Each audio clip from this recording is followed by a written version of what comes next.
Bonjour à tous.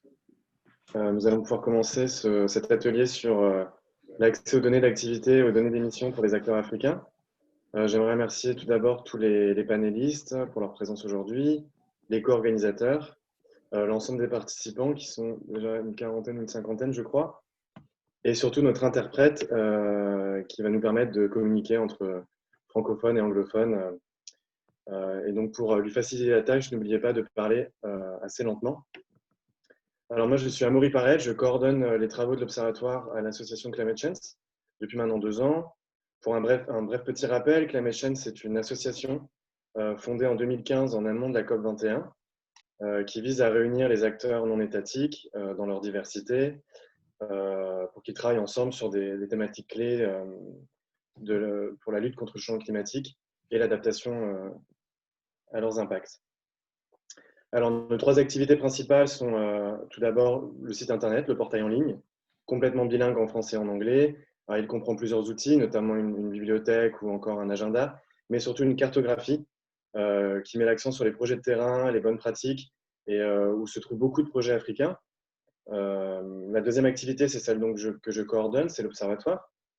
Nous publions régulièrement des cas d'études et d'autres analyses, mais surtout un bilan annuel de l'action climat qui analyse et synthétise les actions des entreprises, des collectivités, de la société civile et également des acteurs de la finance au niveau mondial. Encore une fois, tout est en français et en anglais. J'ai oublié de le dire, mais vous avez une touche sur le Zoom, une touche interprétation qui vous permet d'entendre en anglais ou en français selon votre langue. Voilà. Et enfin, la troisième activité, c'est des Juste, sommets excuse-moi, annuels. Ouais. excuse-moi, Amaury, il faut juste, je ne sais, qui change les diapositives Ah, chez pardon, c'est vous? moi. Parce que du coup, Ouais. tu n'es pas passé Oui. à la voilà. Voilà. Donc ça, c'était pour la petite présentation de Climate Change.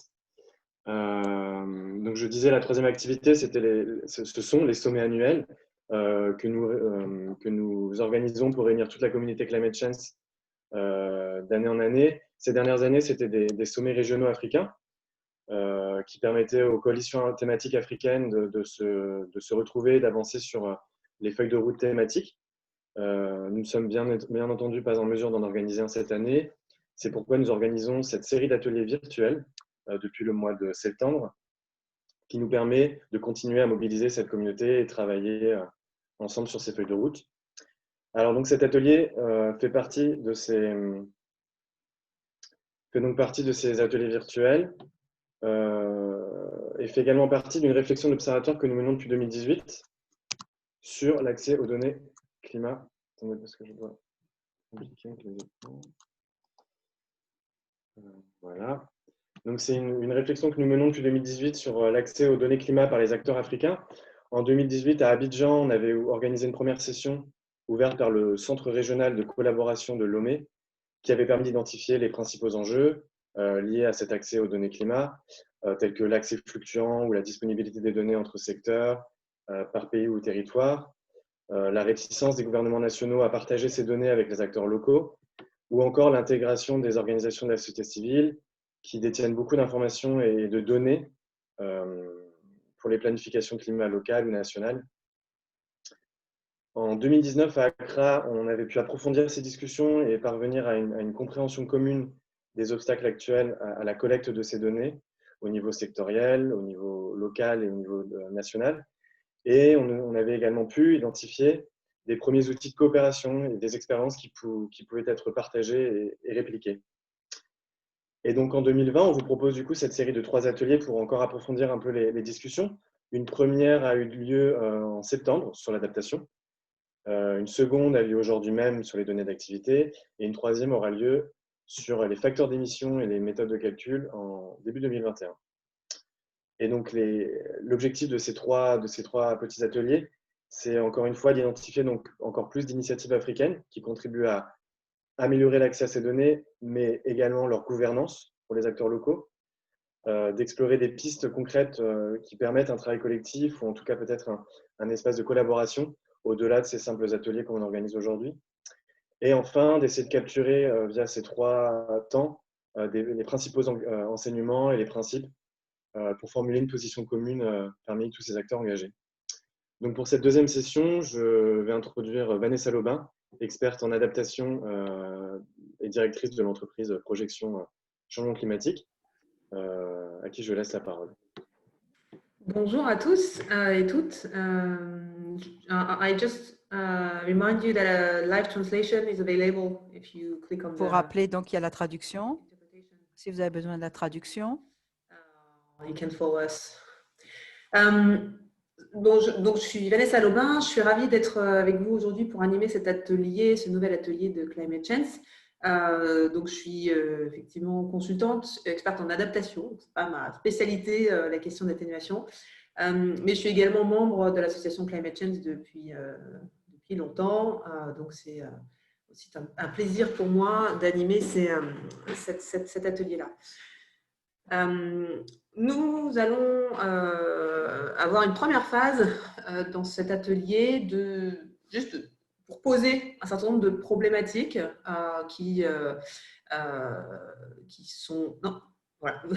Un certain nombre de, non, tu peux revenir. Un certain nombre de problématiques qui se posent lorsqu'on parle de données d'activité dans le calcul des émissions de gaz à effet de serre. Et pour parler de ces différentes problématiques, j'aurai le plaisir de faire intervenir Gabriel Follin-Arbelet, qui est Project Manager dans le bureau d'études Kinomé, qui nous parlera notamment de la question des forêts et de la question de la mesure des données d'émissions sur les forêts en Afrique.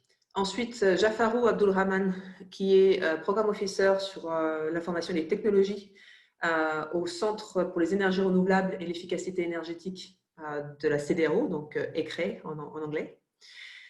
Joël Nana, qui est coordinateur de projet dans l'institution Sustainable Energy Africa, SEA. Et enfin, Marie Coulson, Mobility Project Coordinator à IFOI. Voilà, si je prononce bien, j'espère que j'ai bien prononcé. Alors, simplement pour rappeler un petit peu le contexte de cet atelier-là, c'est un atelier qui s'inscrit, donc, comme l'a dit Amaury, dans la continuité de réflexion que nous avons eues à plusieurs reprises dans les sommets Climate Change Afrique qui ont été organisés depuis 2018, où on a fait le constat que c'est pas un constat nouveau, hein, mais c'est un constat qu'il y avait besoin de se mobiliser en tant qu'acteur non étatique sur la question des données climat. Données climat dans le sens large, c'est-à-dire données pour améliorer l'action climat sur le terrain, données aussi pour mesurer l'impact des mesures qui sont mises en œuvre, et données aussi pour mobiliser davantage les parties nationales, notamment les décideurs, de façon à accélérer l'action pour le climat. Donc, on a eu un certain nombre de débats lors des sommets Climate Change par le passé. Et là, l'idée de ces ateliers-là, c'est d'essayer d'aller un petit peu plus loin pour préciser quels sont les messages de plaidoyer importants à tenir de façon commune, en tant qu'acteur non étatique sur la question des données climat. Et donc, nous avons eu un premier atelier sur les données pour l'adaptation qui a eu lieu en septembre. Nous en avons un aujourd'hui sur les données d'activité pour les mesures d'atténuation, enfin pour le calcul des émissions de gaz à effet de serre. Et il y en aura un troisième en janvier, si je ne m'abuse, Amaury, sur la question des méthodologies de calcul et tout ce qui a trait aux facteurs d'émission spécifiques à l'Afrique, au continent africain, et même de façon plus… il faudra aller encore plus loin, de façon plus spécifique à chaque pays du continent. Donc aujourd'hui, et là on peut passer à la slide suivante, juste un bref rappel. Amaury, voilà. Juste de façon, je suis désolée de rappeler des choses aussi basiques sur la question du calcul des émissions de gaz à effet de serre, mais de base, pour calculer les émissions de gaz à effet de serre, on multiplie donc une donnée d'activité par un facteur d'émission qui soit qui est généralement une valeur par défaut, qui est une moyenne sur une unité. Par exemple, pour calculer l'émission d'un trajet en voiture de 15 km, on a la donnée d'activité qui est le nombre de kilomètres parcourus, et puis on a le facteur d'émission, donc c'est la quantité d'émissions de CO2 émises, d'équivalent CO2 émise par kilomètre pour ce type de voiture-là, et ça nous donne donc un calcul de l'émission. Donc, je rappelle simplement ça pour vous préciser qu'on va bien discuter aujourd'hui de la question des données d'activité et pas des facteurs d'émission qui seront l'objet d'un prochain atelier. Donc, l'objectif aujourd'hui, c'est de discuter ensemble sur les contraintes, les problématiques, les difficultés qui ont trait à la collecte, à l'usage, à la collecte, à l'analyse et à l'usage des données d'activité. Donc, données d'activité sur le transport, sur l'énergie, sur les forêts, etc., etc. Mais toutes ces données d'activité qui permettent de calculer de façon fine les émissions de gaz à effet de serre, que ce soit au niveau national, mais aussi au niveau d'une entreprise, ou au niveau d'une collectivité locale, ou au niveau d'un territoire, au niveau même d'un projet, de façon à à mettre en œuvre par la suite des mesures d'atténuation des émissions de gaz à effet de serre. Alors, on peut passer à la slide suivante. Alors, je vous demanderai juste de couper vos micros quand vous ne prenez pas la parole, sinon on ne va pas y arriver. Merci beaucoup. Alors, pourquoi il faut se poser la question des données d'atténuation en tant qu'acteur non étatique? Il y a grosso modo deux principaux enjeux. D'abord, le fait d'agir sur le niveau de connaissance, de suivi et de projection des émissions de gaz à effet de serre. Simplement, voilà, comprendre aujourd'hui quelle est la situation de référence dans chacun des pays, ou, quand je ne parle pas forcément de pays, donc on peut revenir un petit peu avant, voilà, pas forcément tout. Merci. Voilà. Agir sur le niveau de connaissance, de suivi et de projection des émissions de gaz à effet de serre pour connaître la situation de référence et connaître aussi quelles sont les tendances en termes de futures émissions de gaz à effet de serre. Et pour ça, on a fondamentalement besoin des données d'activité d'aujourd'hui, mais aussi les tendances à venir sur les données d'activité à 10, 20, 30, 40 ans. En l'occurrence, dans ce qu'on appelle aujourd'hui les contributions déterminées au niveau national, on est sur la projection de tendance de données d'activité à 10-15 ans. Peux-tu avancer, Maurice ? Donc, il s'agit de participer au processus d'inventaire des émissions de gaz à effet de serre, inventaires qui vont être faits au niveau national, mais qui peuvent être aussi faits au niveau local, et participer aussi à l'élaboration des futures trajectoires d'émissions de gaz à effet de serre. Donc, l'élaboration des scénarios, en fait, pour comprendre comment les données d'activité aussi vont évoluer par la suite. Vas-y. Amaury.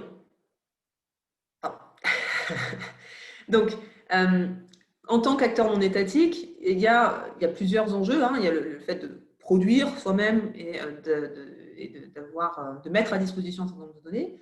Il y a une question d'amélioration des méthodologies de collecte de données, des questions liées à la concertation et comment on améliore peu à peu la qualité des données utilisées, que ce soit au niveau national et local. Et puis aussi, l'acteur non étatique peut participer au plaidoyer pour accélérer l'ambition sur les mesures d'atténuation quand il s'agit de construire des futures, des trajectoires d'émissions de gaz à effet de serre. Je te laisse avancer. Oui, voilà. Deuxième enjeu, c'est l'action elle-même sur l'atténuation des changements climatiques et l'atténuation des émissions de gaz à effet de serre. Donc, de façon basique, vas-y, tu peux continuer. Excuse-moi. Voilà. Alors, il y a vraiment il y a plusieurs enjeux mais dans ce grand bloc-là, mais l'idée, c'est bien de renforcer l'action. Et pour renforcer l'action, il n'y a pas d'autre choix que déjà de connaître la situation de référence. Si on ne connaît pas la situation de référence, on ne peut pas la gérer. On ne peut pas bien savoir quels sont les leviers principaux d'action pour réduire ces émissions de gaz à effet de serre. Donc, c'est aussi l'enjeu des acteurs non étatiques, c'est d'assurer, de mettre en œuvre eux-mêmes des projets dans des secteurs jugés prioritaires et aussi à fort potentiel pour réduire les émissions de gaz à effet de serre.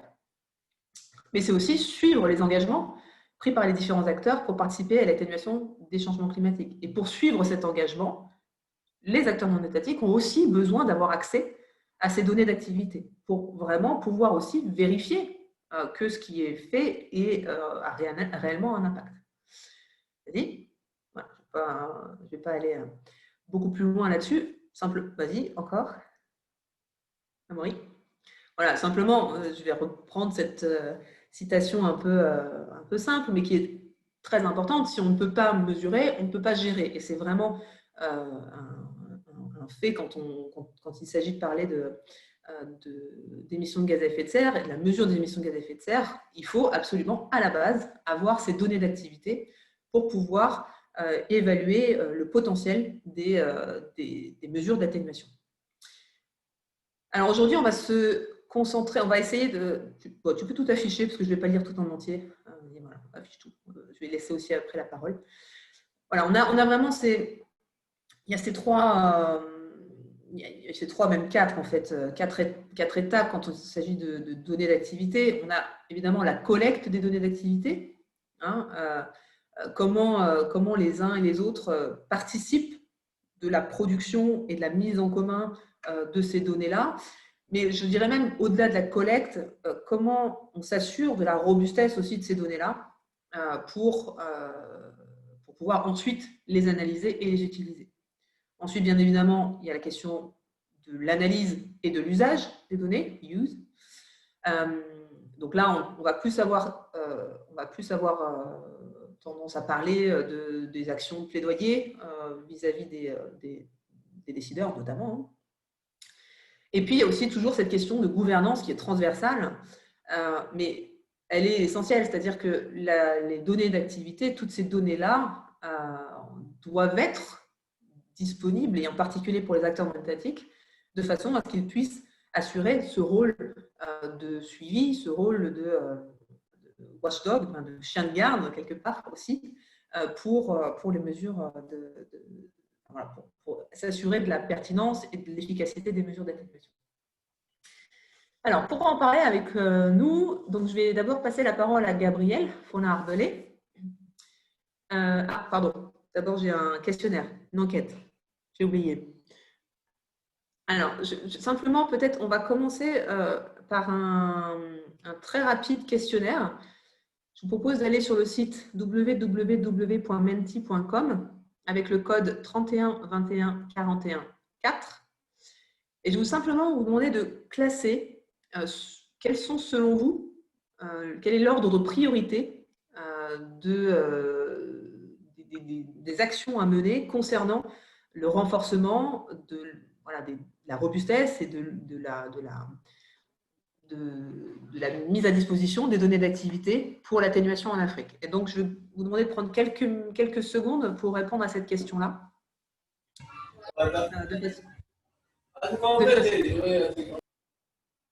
De façon à ce qu'on puisse afficher par la suite les résultats.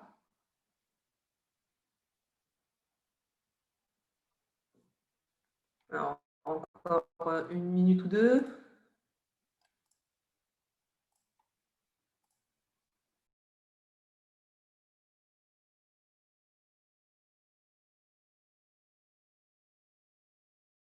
On peut aussi afficher les résultats après les interventions, Vanessa, peut-être. Pardon, oui, on peut faire ça aussi, ça me va. Voilà. Après les interventions, ça peut être intéressant. Oui, bien sûr. Alors, donc, je vais passer la parole à Gabriel Follin-Arbelet, qui est chargé de projet, responsable de projet, et notamment sur la question de la mesure de l'impact chez Kinomé. Gabriel, m'entends-tu? Oui. Bonjour Vanessa, bonjour à tous. Est-ce que tu peux mettre ta vidéo éventuellement pour qu'on puisse te suivre plus facilement? Oui, la vidéo est allumée et je vais partager mon écran. Ok. Alors, je vais simplement très rapidement te poser, introduire ton propos avec deux questions principales. Donc, Kinomé est spécialiste de la question des forêts, en tout cas de la mesure des mesures des émissions de gaz à effet de serre en lien avec la déforestation en particulier. Et je voudrais simplement t'interroger sur la façon dont il pourrait, excusez-moi, je vais reprendre, la façon dont on voit que les données concernant les forêts pour l'action climat, l'action sur la réduction des émissions de gaz à effet de serre en Afrique est relativement faible, en tout cas défaillante, en tout cas elle nécessite d'être renforcée. Et du coup, comment des données complémentaires, notamment celles des organisations internationales, peuvent permettre d'améliorer le constat, en tout cas la situation de référence, la connaissance de la situation de référence sur les forêts. Et du coup, voilà, quels sont les enjeux quand il s'agit d'utiliser des données croisées de ce type-là? Est-ce que j'y réponds à travers mon intervention? Oui. Ouais, ok, super. Alors, je vais partager mon écran. Est-ce que c'est bon? Il est bien affiché? Oui, on le voit. Super. Alors, merci Vanessa pour ta question. Merci à Climate Change de me donner l'opportunité de partager un petit peu notre expérience aujourd'hui, et en particulier sur le secteur forestier. Une très brève présentation de qui nous sommes Kinomé.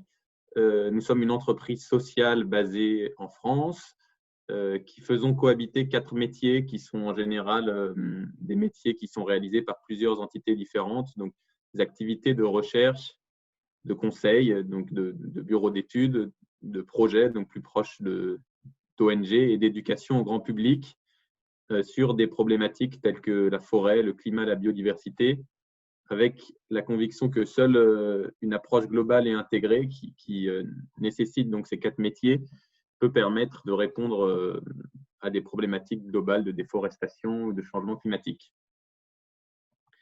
Et c'est dans ce cadre, en tant que bureau d'études, que nous sommes récemment intervenus en Guinée avec Vanessa dans le cadre de la révision des CDN, c'est-à-dire les engagements nationaux de réduction d'émissions de gaz à effet de serre pris dans le cadre de la COP21 il y a 5 ans. Et donc, je vais prendre cet exemple pour illustrer certaines des problématiques que Vanessa nous a partagées. D'abord, une des premières choses, c'est d'expliquer le besoin et l'utilité de ces données pour avoir des engagements qui soient pertinents. Et de vous l'illustrer avec un exemple.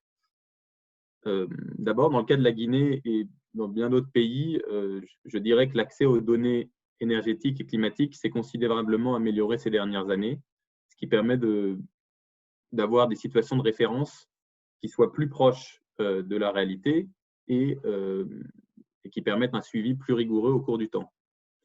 Et dans le cas de la Guinée, ce que nous avons constaté, c'est que l'ensemble des statistiques recueillies par l'Institut national de statistique guinéen mettait en évidence que la consommation principale d'énergie du pays, à hauteur de 75%, relevait toujours de l'utilisation de biocombustibles, de biomasse, de bois et de charbon de bois.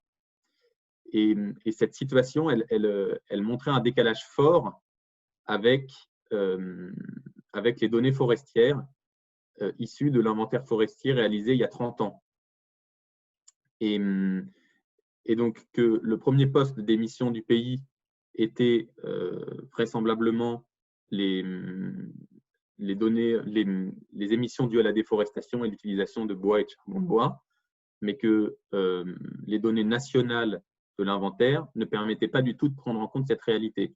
Et comme l'a bien dit Vanessa, si la situation de référence ne permet pas de prendre en compte ça, c'est à ce moment-là impossible de prendre des engagements clairs de lutte contre le changement climatique et la déforestation dans le secteur forestier. Un aspect particulier du secteur forestier, c'est que ce sont des données particulièrement difficiles à collecter parce que très décentralisées. Et c'est pour ça que dans de nombreux pays en Afrique, les inventaires forestiers datent de plusieurs décennies parce que les moyens à mettre en œuvre pour collecter de la donnée de terrain sont extrêmement importants. Et c'est pour ça que l'utilisation de données complémentaires peut être utile pour actualiser la situation d'émission d'un pays. C'est ce que nous avons réalisé, ce que nous avons travaillé, c'est l'utilisation d'un outil qui s'appelle Global Forest Watch, que certains d'entre vous connaissent sans doute, et qui est une plateforme en ligne de suivi des forêts partout dans le monde, et en particulier des données de déforestation. Donc, c'est une plateforme qui existe depuis plusieurs années, qui est basée sur des données satellites de Landsat. Landsat, qui est un des satellites de la NASA, qui permet d'avoir une résolution de 10 mètres sur 10 mètres, je crois, et donc de faire de la visualisation des données de déforestation au cours du temps. Et je vous ai mis une série d'images de la perte de couverture forestière en Guinée sur la période, qui est directement accessible sur cette plateforme. C'est une plateforme qui est très simple d'utilisation et dont l'intérêt est vraiment de permettre une utilisation simple des données satellites qui sont pour le coup complexes de Landsat et de la NASA. Juste à partir des sites Internet, on est capable d'avoir des cartes très compréhensibles pour tous, spatialisées et au cours du temps. Ça permet donc à la fois de voir où sont les lieux principaux de déforestation. Vous pourrez vous amuser avec cet outil, vous verrez qu'une immense partie du globe est concernée par une déforestation assez forte ces dernières années, en particulier en Afrique. Et puis de le voir au cours du temps, c'est-à-dire de comparer des dynamiques entre différentes périodes. De plus, Global Forest Watch permet, à partir de ces données de déforestation et des facteurs d'émission standards, qu'a expliqué tout à l'heure Vanessa, de donner une évaluation des émissions de CO2 liées à la déforestation.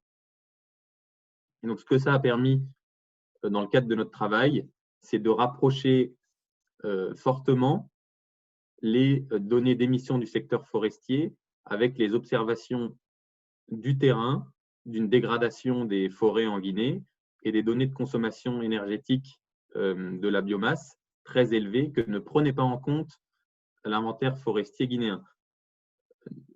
Je tiens à préciser que, évidemment, c'est la Guinée qui est souverain dans l'utilisation des données qu'elle utilise. Et donc que c'est toujours à la partie nationale de décider quelles sont les données qu'elle retient pour construire une situation de référence. Mais le travail permis par Global Forest Watch permet de rééquilibrer, à notre sens, ce qui nous semblait une incohérence forte et un blocage, un obstacle à la réalisation d'une situation de référence qui permette des engagements cohérents et robustes au cours du temps. Alors, Global Forest Watch est très utile en ce sens. Ça a permis de voir sur le graphique que vous voyez affiché des émissions de CO2 plus importantes que ce que indiquait l'inventaire d'il y a 30 ans et une dynamique en croissance de la déforestation. Ça ne se substitue en revanche pas du tout à un inventaire forestier. Il y a beaucoup de choses que les outils de suivi de déforestation issus des images satellitaires ne permettent pas.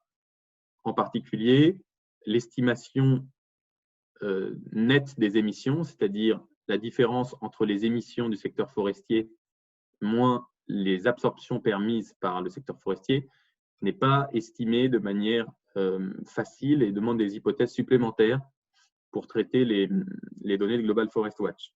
De plus, ces données ne donnent aucune information sur la nature et la composition de la forêt présente en Guinée, sur la richesse des écosystèmes forestiers de Guinée ou d'un tout autre pays. Et enfin, comme ce sont des données satellitaires, elles ne donnent aucune information sur les déterminants de la déforestation et les raisons socio-économiques et environnementales qui génèrent cette déforestation. Donc, les engagements qui suivent l'actualisation d'une situation de référence demandent de bien comprendre également les déterminants de la déforestation que n'apporte pas un outil d'image satellite et qui doit être complété par des enquêtes de terrain. Et donc, je voudrais, pour cela, prendre un cas, une illustration récente de comment acteurs étatiques et non étatiques peuvent collaborer pour utiliser le meilleur des outils modernes de suivi de déforestation et l'engagement des parties nationales pour lutter contre la déforestation et contre le changement climatique. Et c'est le cas de la Côte d'Ivoire qui a entrepris deux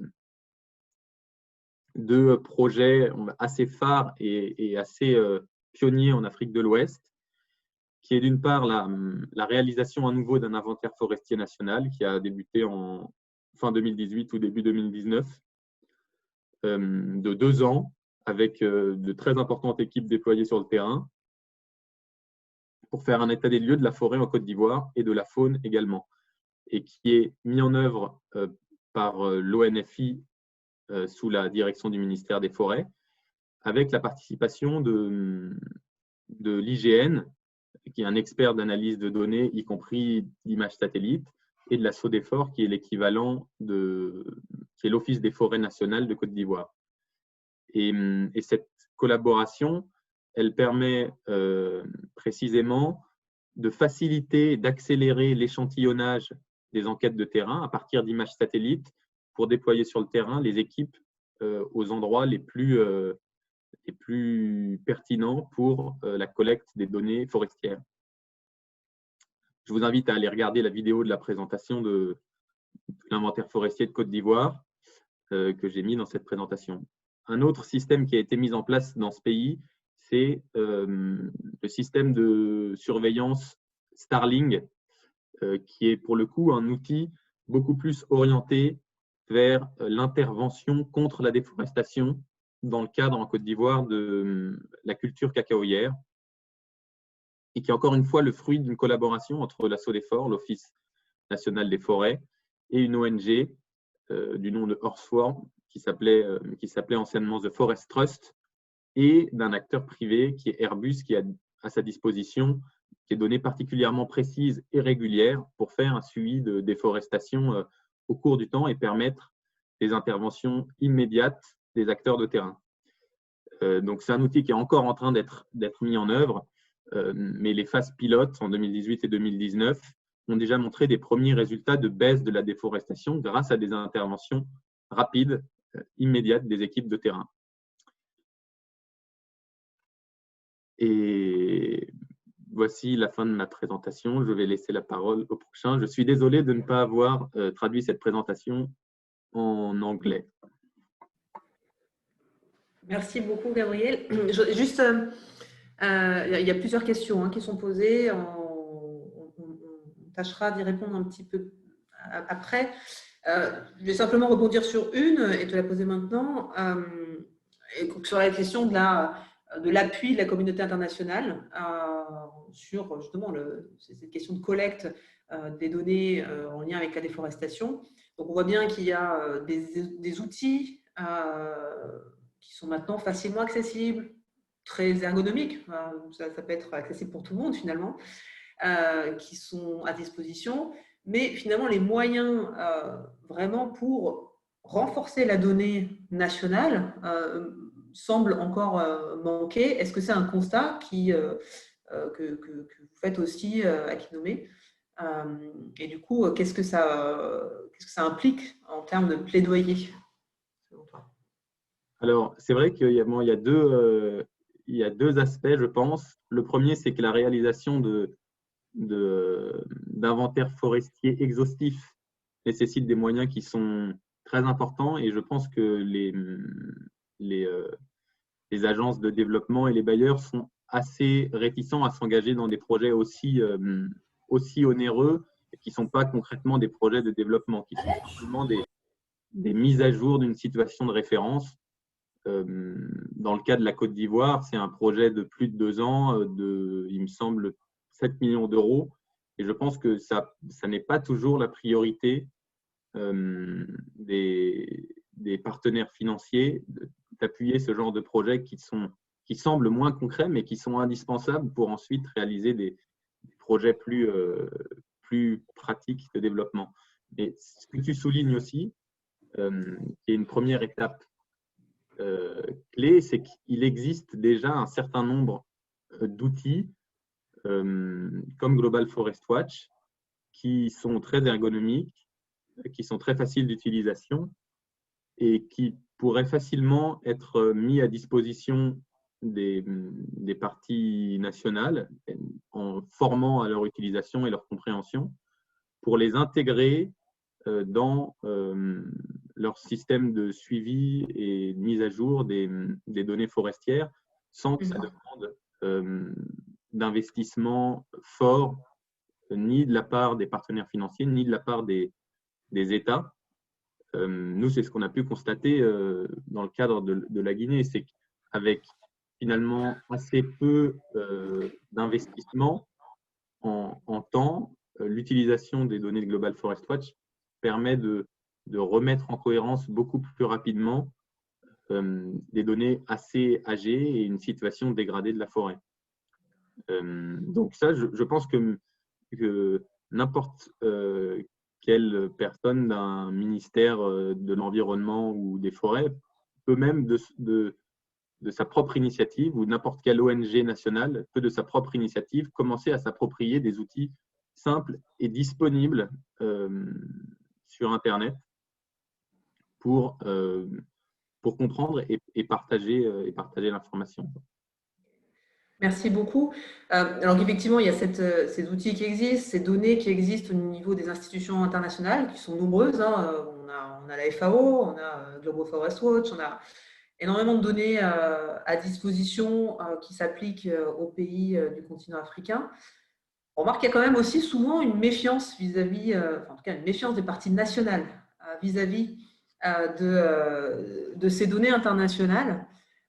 Méfiance qui est liée parfois à peut-être une méconnaissance de la façon dont les données sont collectées, mais aussi peut-être à des doutes sur peut-être l'impartialité parfois de la façon dont ces données sont collectées. Alors du coup, je vais me tourner vers Jafarou Abdourahmane, qui est chargé de programme à ECRE, donc au Centre pour les énergies renouvelables et l'efficacité énergétique de la CEDEAO, et qui participe au projet Ecorex. Ecorex est une plateforme de collecte de données sur l'énergie des 15 pays de la CEDEAO, 15 États membres de la CEDEAO. Et donc finalement qui va participer aussi d'un panachage des données à disposition par les parties prenantes, que ce soit au niveau national mais aussi au niveau local, soit des données nationales, soit des données produites par le niveau régional, soit des données produites par le niveau international. Et du coup, je vais vous demander, M. Abdourahmane, comment la CEDEAO collecte ces données sur l'énergie, qui en est la source finalement, ces données sur l'énergie, et quelle est la plus-value d'une gestion régionale de ces données sur l'énergie, et comment la CEDEAO, en tant qu'institution régionale, qui est l'équivalent donc finalement de l'Union européenne en Europe ou de la CPS dans le Pacifique. Donc, comment la CEDEAO met à profit cette connaissance pour l'action sur le climat?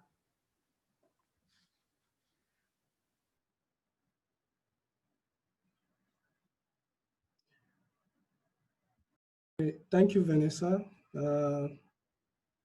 Vanessa, d'abord, j'aimerais dire que je suis très honorée d'être ici aujourd'hui pour contribuer à cette réunion.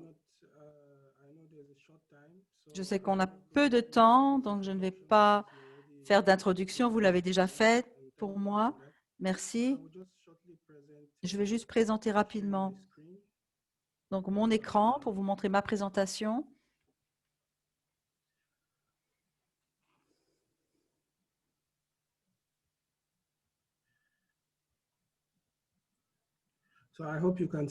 J'espère que vous voyez bien mon écran. Alors aujourd'hui, je vais vous donner simplement un résumé de ce que nous faisons à ECRE. Et je vais parler un petit peu de la CEDEAO sur notre manière de collecter donc les données que nous utilisons et que nous mettons à disposition du public par le biais de la plateforme et l'observatoire de la CEDEAO pour l'efficacité énergétique.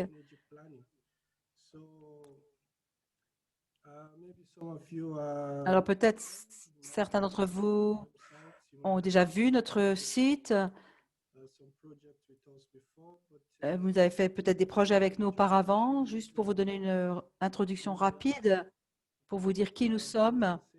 Comme Vanessa l'a dit, donc c'est le centre de la CDAO pour l'efficacité énergétique et l'énergie renouvelable. Nous sommes donc une agence de la CDAO, qui est la communauté donc économique de l'Afrique de l'Ouest. C'est une entité régionale qui a 5 départements, qui a plusieurs agences qui font face à différentes questions, qui s'occupent surtout du développement économique dans les communautés d'Afrique de l'Ouest. Et donc, ECRE est une agence de la CDAO qui a été établie le 23 novembre 2008 par le Conseil des ministres de la CDAO. Et nous avons donc des membres de chaque État. Ça a donc été inauguré officiellement le 6 juillet 2010. Et nous avons été donc nommés par les ministères de l'énergie de la CDAO par l'Institut. Alors d'abord, premièrement, donc la question que nous voulons soulever, que nous voulons poser, c'est comment est-ce que ECRE, notre association, notre agence, donc collecte les données énergie. Je vais vous donner un aperçu des moyens que nous utilisons pour justement faire la collecte des données.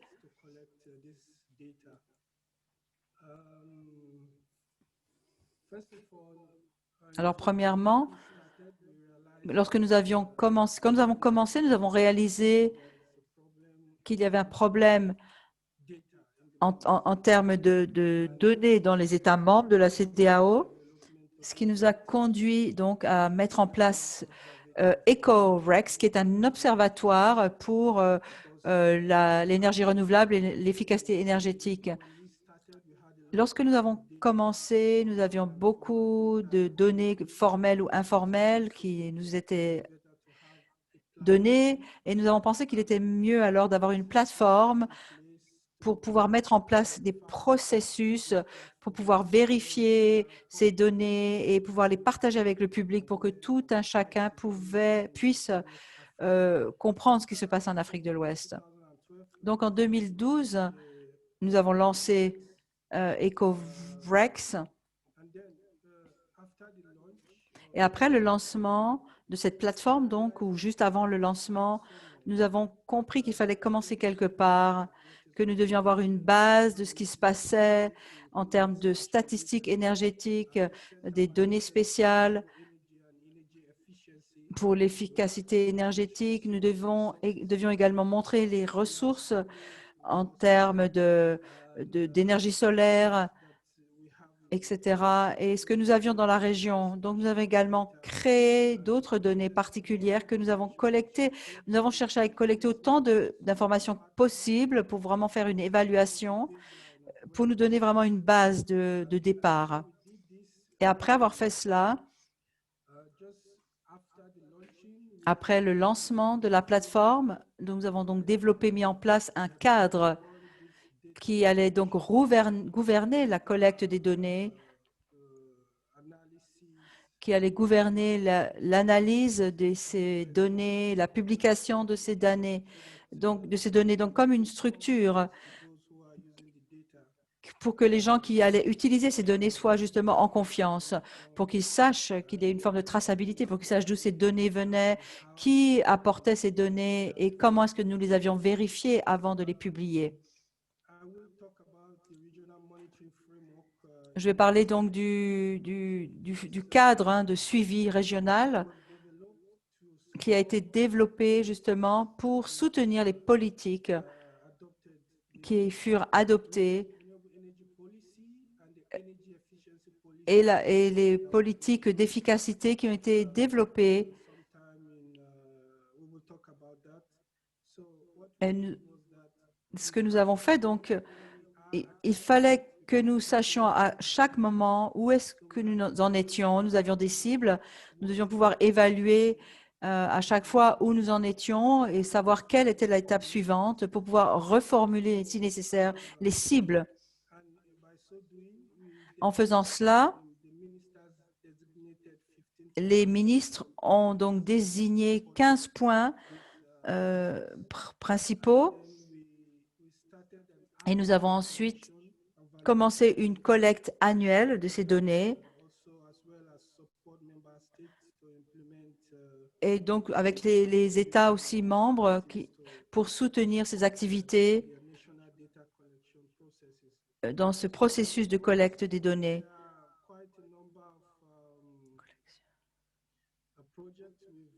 Il y a eu plusieurs projets également que nous avons conduits après le lancement de la plateforme Ecorex, liés particulièrement à certains livrables.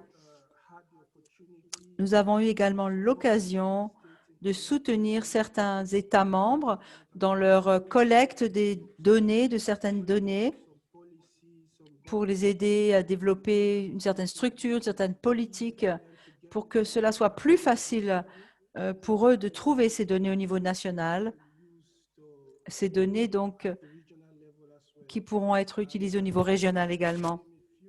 Je vais juste donner quelques exemples.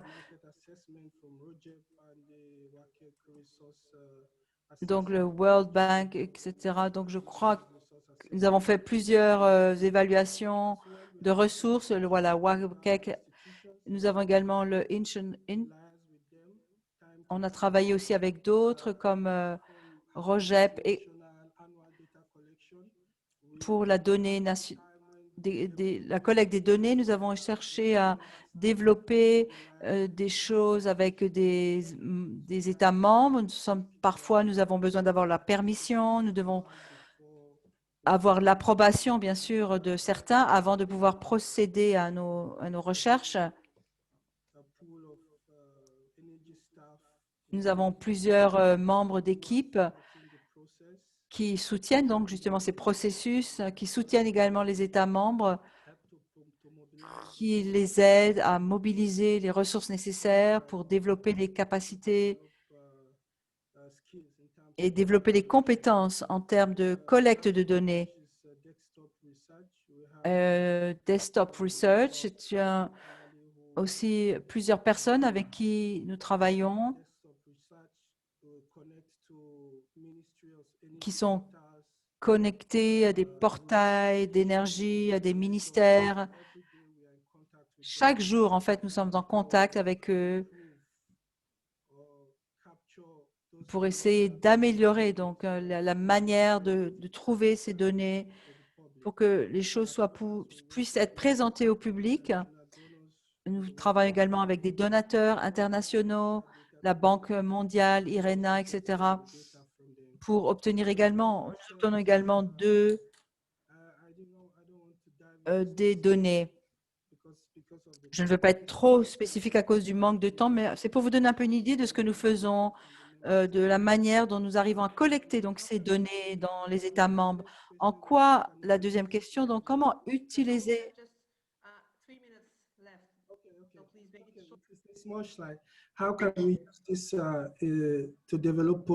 Comment donc développer des politiques en faveur de l'accès à l'énergie renouvelable?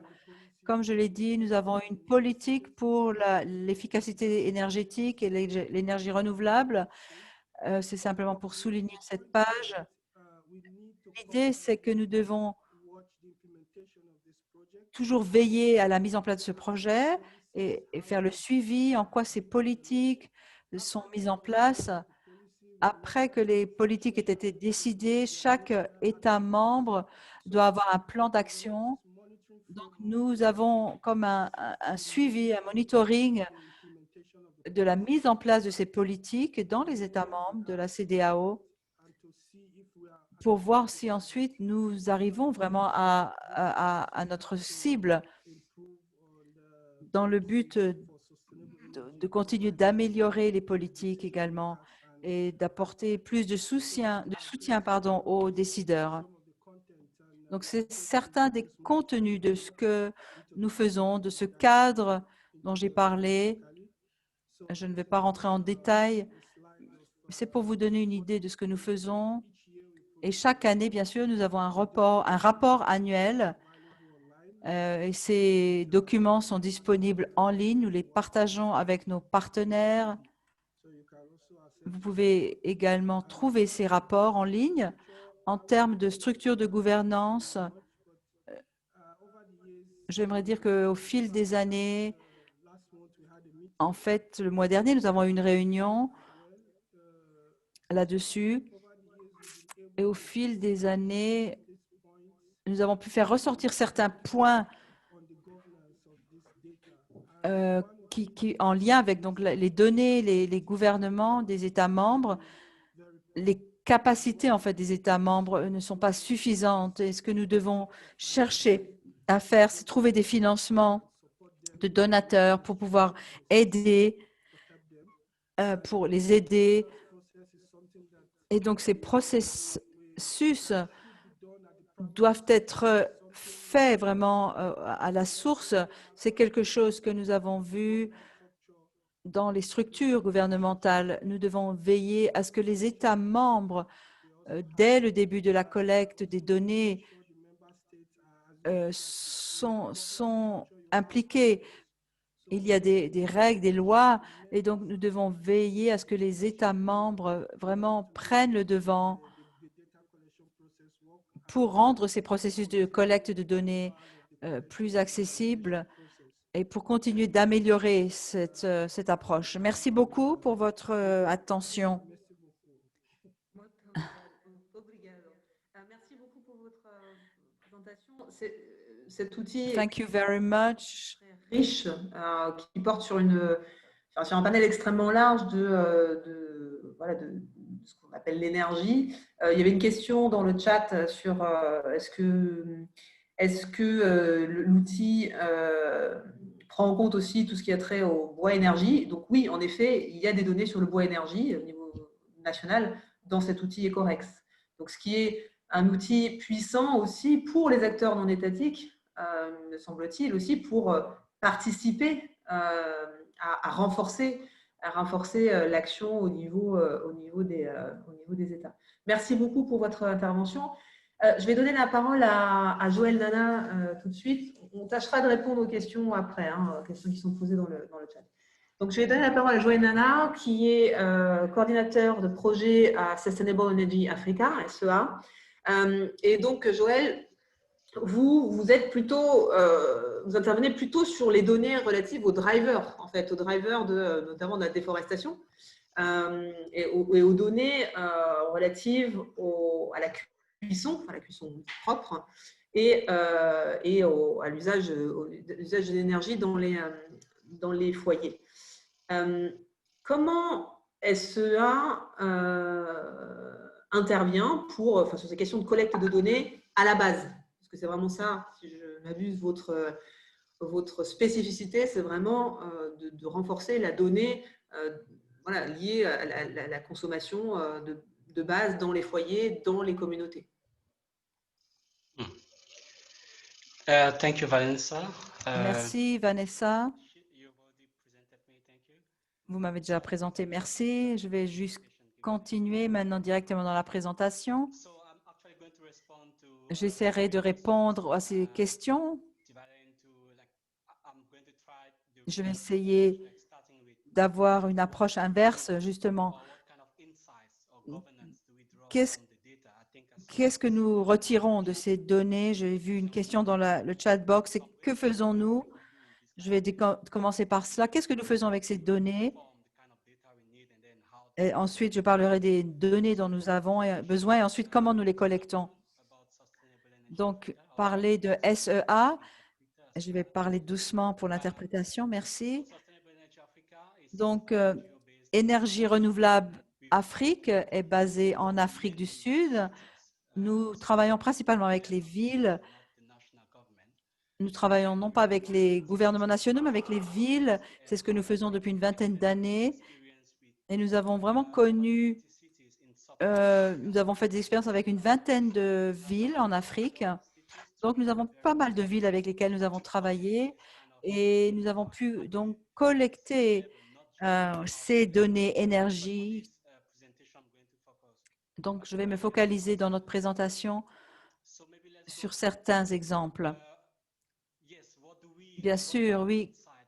Qu'est-ce que nous tirons de ces données d'énergie domestique des ménages? On peut parler du programme pour le climat du C40 et de l'Alliance des maires. Donc, ce que nous recherchons réellement des données des ménages, c'est vraiment de savoir comment les ménages se servent de l'énergie, utilisent l'énergie. Par exemple, à Yaoundé, comment les foyers, les ménages utilisent l'énergie. Ça vous donne vraiment une idée de la manière dont les ménages se servent de l'énergie et pourquoi ils l'utilisent. Est-ce qu'ils l'utilisent pour la cuisson, pour chauffer de l'eau, pour chauffer une pièce, etc. Nous voulons savoir également quels sont les pourcentages.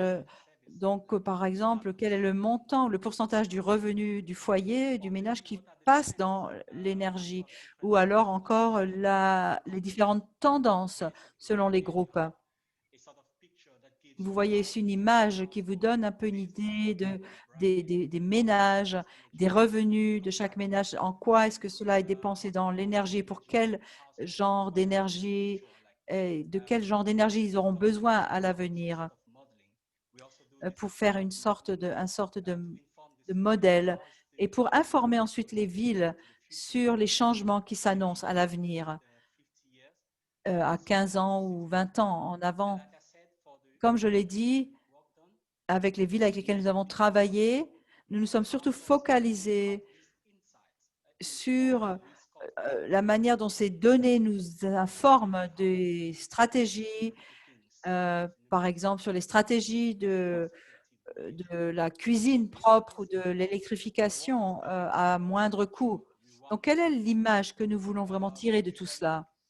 En général, ça dépend, bien sûr, d'abord, il faut savoir pourquoi nous voulons avoir ces données. Et est-ce que c'est pour le profil énergétique? Est-ce que c'est le profil des émissions de gaz? Sur quoi est-ce que nous nous focalisons? En général, le genre de données que nous voulons collecter, c'est par exemple pour le réseau électrique. Par exemple, combien d'électricité consomment les ménages? On est peut-être intéressé de savoir, est-ce que c'est au travers d'un réseau électrique? Est-ce que c'est hors réseau? Quel est le montant, quel nombre de ménages utilisent cette électricité hors réseau? Est-ce qu'il y a une demande en termes de combustible, que ce soit du combustible bois, de charbon ou d'autres formes de biomasse? Et pour quel genre de service énergétique, pour quel genre de service est-ce qu'ils ont besoin de ces différents combustibles? Quelqu'un dans le chat box demandait, oui, au niveau des villes, nous collectons ce genre de données. Nous parlons également des services énergétiques comme le kérosène, le pétrole, le LPG, etc. Et pourquoi les ménages utilisent-ils ce genre d'énergie? Est-ce que c'est pour faire la cuisine? Est-ce que c'est pour d'autres utilités? Alors, bien sûr, comment ou où est-ce que nous obtenons ces données? Bien sûr, il n'y a pas un seul endroit d'où nous tirons toutes ces données concernant l'énergie, mais la plupart du temps, c'est souvent la première étape qui est aussi la plus coûteuse, et c'est en lien avec ce que Gabriel nous disait tout à l'heure. La première façon de le faire, c'est assez coûteux, même dans notre projet. Nous avons des donateurs qui sont prêts à investir dans la manière initiale de collecter les données. Pour ce qui est de l'Alliance des maires en Afrique du Sud, nous travaillons avec plusieurs villes et nous essayons d'établir ces 10 étapes, voilà, les 10 étapes de la collecte de données. Donc, dans ce processus de collecte qui cible bien sûr les villes, donc il y a plusieurs étapes pour collecter les données, c'est-à-dire mettre déjà les choses ensemble, avoir un budget, parler des différents acteurs, parler ensemble. Après, le contrôle des données, la validation des données et la méthodologie utilisée et les sources qui vont avec.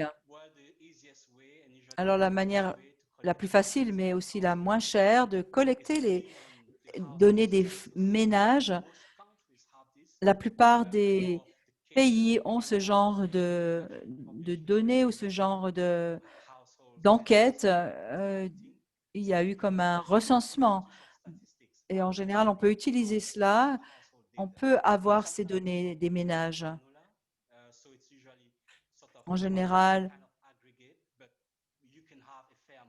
on peut avoir quand même un certain montant, un certain nombre de ces données au travers de ces statistiques nationales. Dans les villes africaines, les compagnies d'électricité, en général, sont assez ouvertes pour partager leurs données. Ça ne se passe pas forcément partout, mais en tout cas en Afrique du Sud, on a eu cette expérience et nous avons eu assez de succès, donc avec Excom, qui est une grande compagnie, qui nous a donné, qui a partagé les données, pas forcément les données énergie des foyers, mais également des données concernant le secteur industriel, etc. Par un autre projet que nous avons pu développer une base de données assez extensive en Afrique du Sud pour avoir vraiment une idée un peu globale du combustible qui est utilisé dans les ménages, du kérosène qui est utilisé, etc. C'est quelque chose qui sera disponible, je pense, le mois prochain. Et nous sommes en train de préparer un rapport à cet effet. Vous avez vu tout à l'heure aussi que nous avons aussi un portail ouvert, un portail de l'ONU pour les données. En général, ils ciblent quand même largement les données nationales, mais pour les données des foyers ou des villes, il faut aller un petit peu plus en profondeur, chercher ces statistiques un peu plus en profondeur. Voilà ce que je voulais présenter assez rapidement, mais nous pourrons bien sûr répondre à quelques questions ensuite. Merci. Merci beaucoup. On va aller relativement vite sur la présentation suivante, mais je voulais quand même poser une question. Est-ce que Sustainable Energy Africa fait le lien, travaille en direct avec des instituts nationaux de la statistique, notamment pour améliorer la façon dont la donnée au niveau des foyers, au niveau des ménages, est collectée, et en particulier sur la question de l'usage du bois de feu, en particulier, qui est un driver majeur de la déforestation en Afrique, et en particulier en Afrique de l'Ouest. Est-ce qu'il y a des actions de coopération en direct avec les instituts de la statistique?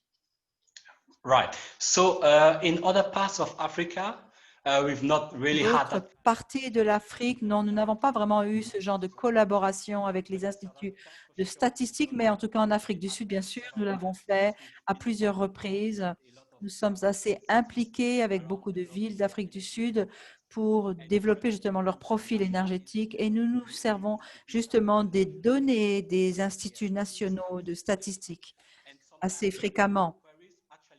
Lorsque nous avons des demandes, nous avons juste commencé un projet ce mois-ci et nous étions en train de réviser justement les données de la ville de Cape Town. Et lorsque nous avons fait cela, nous avons eu plusieurs bases de données. Pour vous donner juste une idée, en Afrique du Sud, nous avons énormément de bases de données. C'est un pays qui est peut-être plus développé que les autres pays d'Afrique en termes de bases de données. Donc, nous avons pu avoir accès à ces bases de données. Et là où nous avons trouvé des nuances, des problèmes, nous avons renvoyé ça à l'Institut des statistiques ou aux autres acteurs pour leur montrer qu'il y avait peut-être des problèmes ou des clarifications à apporter. Et s'il y a eu des défauts dans la donnée, en général, ils apprécient qu'on leur ramène des commentaires, qu'on leur apporte des commentaires pour continuer d'améliorer leurs statistiques. Donc, voilà la collaboration que nous avons en Afrique du Sud à ce niveau-là. Sans le micro, c'est plus compliqué. On voit bien donc cette collaboration entre acteurs non étatiques que vous êtes et aussi ces instituts nationaux de la statistique qui sont parfois aussi, qui manquent de moyens aussi pour travailler. Donc, c'est aussi une façon de compléter, en tout cas d'améliorer la qualité des données. Alors, je vais passer la parole. Alors, avant de passer la parole à Marie Colson, je vais juste vous demander, pour ceux qui ne l'auraient pas fait, de voter sur le site www.menti.com avec le code 31 21 41 4 voilà, pour vous donner un petit peu quelles sont selon vous les priorités, en tout cas comment on doit classer les priorités d'action sur les questions des données d'activité pour l'atténuation en Afrique. Merci d'y répondre de façon à ce qu'on puisse présenter les résultats d'ici à la fin de l'atelier, sachant que nous n'avons pour l'instant que 12 réponses. Donc, merci par avance de prendre cette minute. Je vais passer la parole donc à Marie Colson, qui est coordinatrice de projet à l'IFOI. Je ne vais même pas tenter de prononcer le nom en allemand, ce n'est pas du tout ma spécialité. Et donc, on va aller vraiment sur un autre sujet, autre que l'énergie et la déforestation, et sur la question de la mobilité et de tout ce qui a trait aux données liées au transport, à la mobilité dans un sens large. Et Marie, l'IFOI a construit, a mis en place un outil qui s'appelle le Mobilize Your City Emission Calculator. Est-ce que vous pouvez nous expliquer comment il fonctionne et surtout, du coup, comment sont remontées les données, comment peuvent être remontées les données pour utiliser finalement ce calculateur d'émissions de gaz à effet de serre sur les questions de mobilité urbaine? Oui, Vanessa, avec plaisir. Merci de m'avoir proposé de participer à cet atelier. Je suis ravie d'être là. Donc, je vais essayer d'être aussi précise et aussi rapide que les autres participants pour avoir le temps des questions. Donc, j'ai introduit ce fameux IFOI dont le nom est imprononçable. Donc, c'est l'Institut pour l'environnement et l'énergie de Heidelberg. Donc, c'est en Allemagne. Et en fait, on est un institut de recherche indépendant à but non lucratif qui travaille donc à Heidelberg et à Berlin. On a différents secteurs. Et moi, je fais partie du secteur des transports. Et entre autres, l'un des gros travaux qu'on fait, c'est justement les inventaires des gaz à effet de serre, des transports en Allemagne, grâce à un outil qui s'appelle Tremod, et qui est donc notre outil principal pour faire le reporting chaque année. À côté de ça, on travaille effectivement beaucoup à l'international, que ce soit avec des villes ou avec des pays.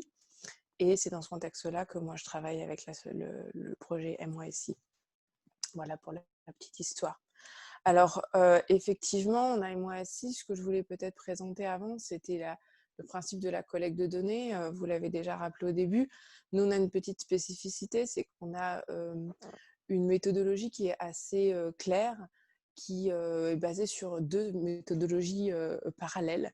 Donc, il y en a une qui est appelée le top-down, j'ai gardé en anglais parce que c'est quand même beaucoup comme ça qu'on l'appelle, et le bottom-up. Donc, ça vient effectivement du haut et du bas. Donc, le top-down, c'est assez facile, c'est la consommation énergétique à l'intérieur du pays. Donc, combien de diesel, combien de gasoil est utilisé. Donc, ça, c'est plus au niveau étatique. Donc, la plupart du temps, ce sont des données qui doivent être souvent disponibles. Et puis, il y a le bottom-up. Et donc là, le bottom-up, c'est la partie plus compliquée, effectivement, qui va être basée sur le kilométrage des voitures, sur le type des voitures, des camions. Effectivement, si on prend la route, mais si on prend par exemple le maritime, etc. Donc, c'est toutes ces données-là qu'il faut prendre pour tous les secteurs et donc multiplier des kilométrages par une consommation d'énergie. Et c'est là, effectivement, que tous les acteurs rentrent en ligne de compte parce qu'il est évident que ce sont des données qui ne vont pas être centralisées à un seul endroit et qu'il va falloir aller les trouver. Donc, MOACI, vous en avez parlé. Donc, MOACI, c'est Mobilisation City. C'est une initiative franco-allemande qui a été lancée aussi en partenariat avec la Commission européenne, qui a pour but donc d'aider les villes principalement, mais les pays sont aussi membres, à améliorer la mobilité et lutter bien sûr contre le changement climatique, donc le but étant la mobilité verte. Et nous avons dans ce contexte, donc là j'ai mis la petite carte pour montrer un petit peu qui participe. Alors j'ai vu qu'il y avait parmi les participants des gens du Maroc, de la Tunisie. On a déjà travaillé, on travaille d'ailleurs en ce moment, donc je salue au passage. Et donc on a 61 villes et 13 gouvernements pour le moment qui font partie de cette initiative. Et dans ce contexte, on a créé un calculateur d'émissions pour les transports, voilà, donc qui s'appelle le Mobilisation City Emissions Calculator. Ça, c'est pour vous donner une petite idée, parce qu'on parle données, mais bon, c'est bien de les voir, parce que c'est vague les données, mais quand on les voit, on se rend compte de ce que ça veut dire. Donc ça, c'est par exemple une liste de données qui est obligatoire à donner dans l'outil pour faire le calcul de l'inventaire des émissions de gaz à effet de serre du transport, que ce soit au niveau national ou local. Ce sont à peu près les mêmes. Donc on a le kilométrage par catégorie de véhicules, le nombre total de véhicules, le taux d'occupation des véhicules, la consommation par type de catégorie et par type de carburant.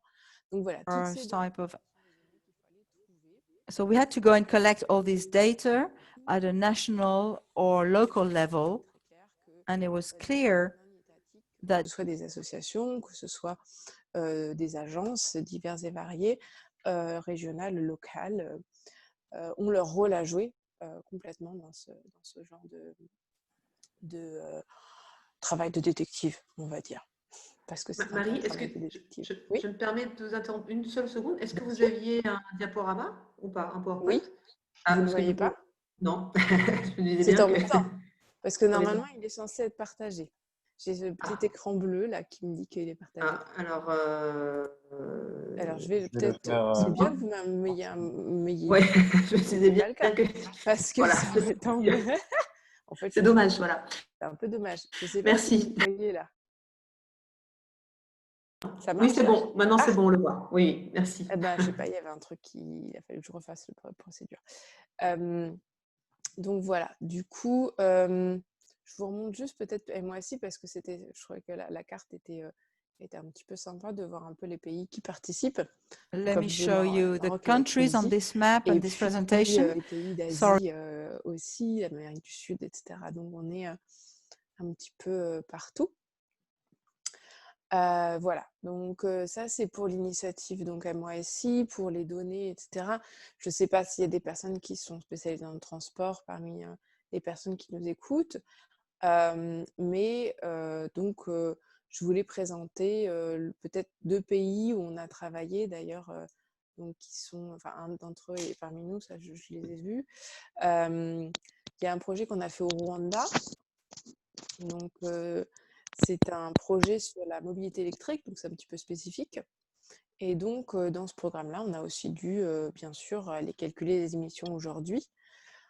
Donc, on a fait ça pour tout le Rwanda, en se basant d'ailleurs sur des données de Kigali, parce que c'est la ville qui a le plus de données, en fait. Donc, on a plus utilisé les données locales et nationales en même temps. On a mixé un peu. Voilà, donc par exemple, vous voyez le genre de résultat qu'on attend dans ce genre d'activité, c'est par exemple ici, on voit le nombre de véhicules par catégorie. Donc là, souvent, c'est l'enregistrement des véhicules au niveau national qui va aider. Par exemple, un exemple de problème, là où j'appelle ça un peu le jeu du chat et de la souris, c'est par exemple quand on a le nombre de véhicules, ça ne nous dit pas forcément qu'ils sont sur les routes. Donc, souvent, il n'y a pas de désenregistrement. Donc, par exemple, vous avez une liste de véhicules, mais vous ne savez pas lesquels roulent, lesquels ne roulent pas. Donc, par exemple, là, eh bien, c'est un gros travail de recherche pour essayer de trouver quelle est la flotte active, qu'on appelle ça. Donc, voilà, ça, c'est des petits défis par rapport aux données. Donc une fois qu'on a les nombres de véhicules, souvent on fait des scénarios la plupart du temps, mais c'est pas obligatoire, mais souvent c'est un peu le but aussi, on projette le nombre de véhicules, entre autres, on va multiplier donc par des kilométrages. Donc là, c'est pareil, c'est un certain nombre de données, d'hypothèses, on va discuter avec éventuellement des universités, avec des experts locaux, qui vont essayer de nous indiquer un petit peu dans quel sens ça va. Et puis, on va calculer à base du scénario donc les émissions de GES qui sont émises. Donc là, je n'ai pas pu vous mettre les résultats du projet parce que je ne suis pas censée les montrer. Le projet n'est pas encore... Enfin, comment l'étude n'est pas encore accessible. Donc, voilà. Mais par contre, ça, c'est des données disponibles pour tout le monde. C'est la part des transports et des autres secteurs dans les émissions du Rwanda. Donc, vous voyez que même là, en 2015, déjà, ils arrivaient presque à un tiers. Avec, par exemple, pour tout ce qu'on appelle les poids lourds, en fait, les minibus et les bus font une partie très, très importante des émissions. Donc ça, par exemple, c'est des données locales. C'est des données locales qui sont remontées par différentes... C'est le transport informel. Alors là, c'est pareil, il faut les trouver les données. C'est pas toujours facile. Donc voilà. Et donc là, on a calculé quel était l'avantage de mettre de la mobilité électrique au Rwanda, principalement les 2 roues. Et on a montré que c'était mieux que le système actuel. Pareil, je ne peux pas vous montrer le résultat pour des raisons de confidentialité. Et l'autre projet qu'on a fait était en Tunisie, qui était un plan national de la mobilité urbaine. J'ai vu qu'il y avait la ville de Sfax, d'ailleurs, qui était là, qui ont fait aussi un gros travail sur ce sujet-là. Et en fait, là, c'était pareil, les gros points qui sont revenus. Donc, quand on a récupéré les données, on a mis tous les acteurs ensemble. C'était plus au niveau national, mais les villes ont été aussi mise à contribution. Et ce qu'on a pu voir, en fait, c'est que c'était la coordination, l'aspect gouvernance qui était très, très difficile quand elle n'était pas là. La mettre en place, c'était un très gros travail. Et on s'est retrouvé en fait aussi avec les mêmes problèmes qu'au Rwanda et dans quasiment tous les pays, en fait, de problèmes de désenregistrement. C'est-à-dire qu'on ne sait pas en vérité combien de véhicules sont sur les routes. Et puis, on ne sait pas non plus, en Tunisie, il y avait un aspect spécial, c'est que les ventes, par exemple, de fuel, il y avait des ventes, ce qu'on appelle sous le manteau. Donc, en fait, quand on comparait les valeurs de vente par rapport aux valeurs d'activité, on se rendait compte qu'il y avait une grosse différence. Et cette différence était en fait due au fait que les combustibles sont vendus non officiellement. Donc ça, c'est pareil, ça fait un petit défi pour les personnes qui sont obligées de retrouver les données, parce que forcément, on ne peut pas comparer, et ça rend les un petit peu plus difficiles.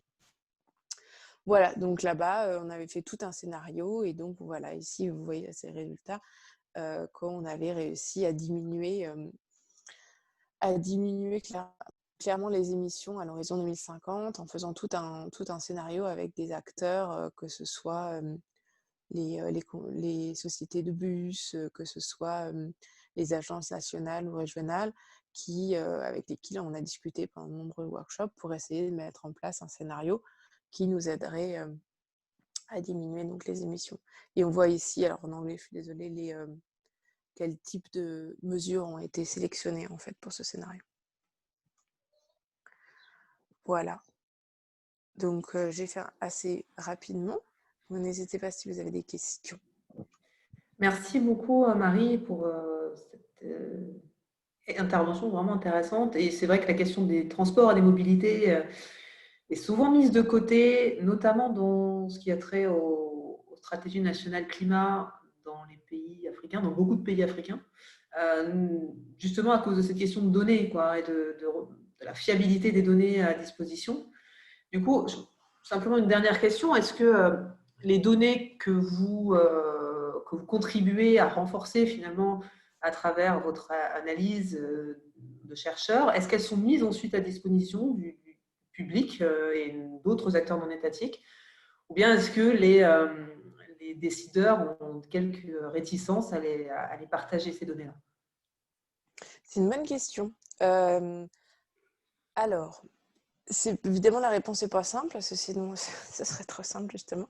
Alors, il y a une partie des données qui sont de toute façon à disposition, parce que ça fait partie des statistiques officielles. Par exemple, le nombre de véhicules est bien sûr officiellement disponible sur un certain nombre de sites Internet. Elles peuvent être demandées aussi d'ailleurs aux agences gouvernementales.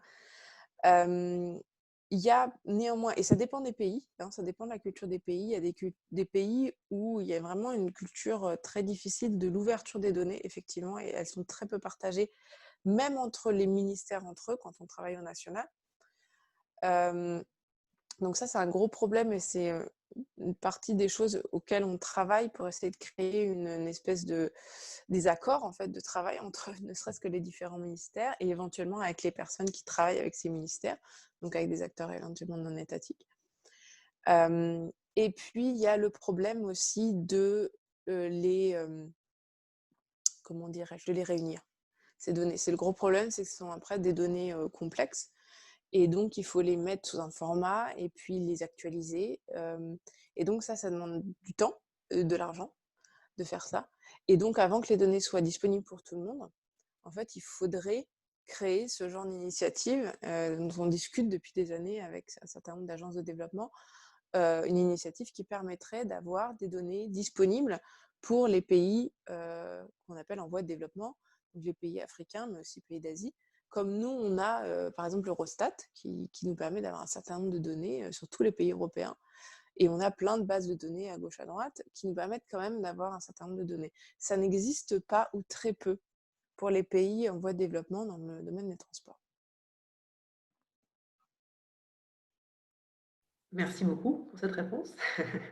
Alors, je ne sais pas, je demanderai à Maury si on peut prendre quelques questions en un temps relativement court. Merci beaucoup à tous les intervenants déjà. Je voulais simplement qu'on aille sur les résultats du sondage.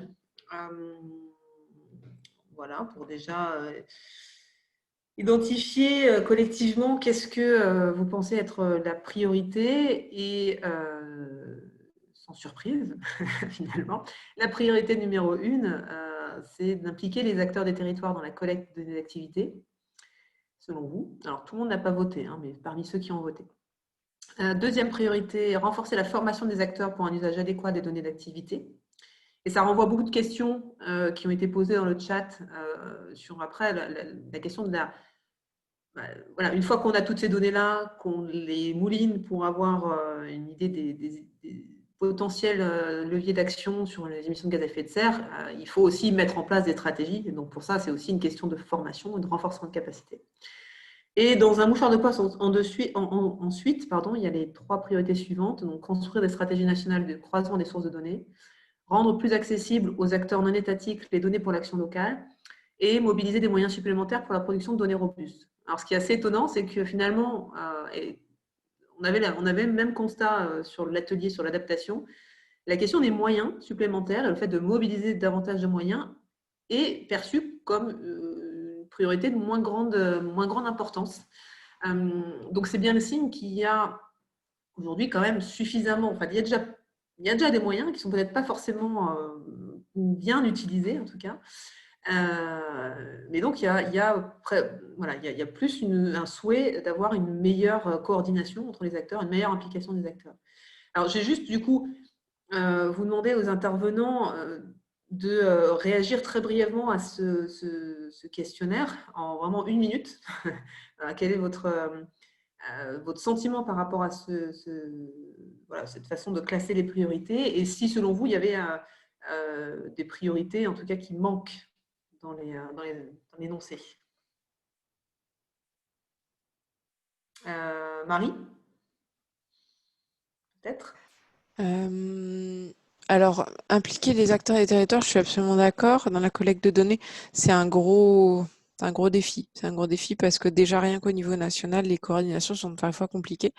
Mais donc, au niveau local, ça demande une très grosse coordination. Enfin, en tout cas, ça dépend si on fait que le niveau local. Si on veut effectivement faire des réseaux qui marchent entre eux, donc des différentes villes qui pourraient donner les résultats, etc., de ce qu'ils font. Je trouve que ça serait vraiment effectivement très intéressant. Et renforcer les formations des acteurs, je pense que c'est aussi absolument essentiel parce que c'est là effectivement où il y a quand même un gros besoin, je pense, parce que c'est des choses qui se créent. en fait. Hein. Le climat, c'est tout nouveau pour plein de monde. Et ça demande en fait effectivement d'apprendre parce que c'est très neuf tout ça. Merci. Joël, est-ce que vous souhaitez réagir à ce rapide sondage? Oui, bien sûr. Donc, effectivement, je suis parfaitement d'accord avec la première option qu'a choisi tout le monde, du moins la majorité des personnes. Et c'est plus ou moins une stratégie qu'on a essayé de mettre en œuvre dans les différents projets sur lesquels on a travaillé, notamment la Convention des maires en Afrique subsaharienne. Là-bas, l'un des principes, c'était de travailler avec une équipe sur le terrain. Parce que généralement, comme Marie vient de le dire, c'est vrai que c'est une thématique qui est plus ou moins nouvelle pour la plupart des institutions. Et là, dans ce cadre, on travaille avec les villes. Et du coup, la tendance, c'est d'apporter l'expertise d'ailleurs internationale et puis de venir faire réaliser le travail sans le transfert de compétences. Donc, on a pris conscience de ça dès le départ et puis on a impliqué les acteurs. En réalité, ce sont les acteurs même qu'on a mobilisés pour aller collecter les données. Ils ont été impliqués dans le traitement des données, bien qu'on avait des technical oversight. Donc, justement, c'était ça l'objectif, de pouvoir former les acteurs, d'impliquer les acteurs le maximum possible afin que les compétences restent après que le projet soit terminé. Ouais. Merci beaucoup. Je vais du coup passer la parole à Jafarou. Est-ce que vous souhaitez réagir à ce rapide sondage et quel est votre sentiment par rapport à l'expression de ces priorités?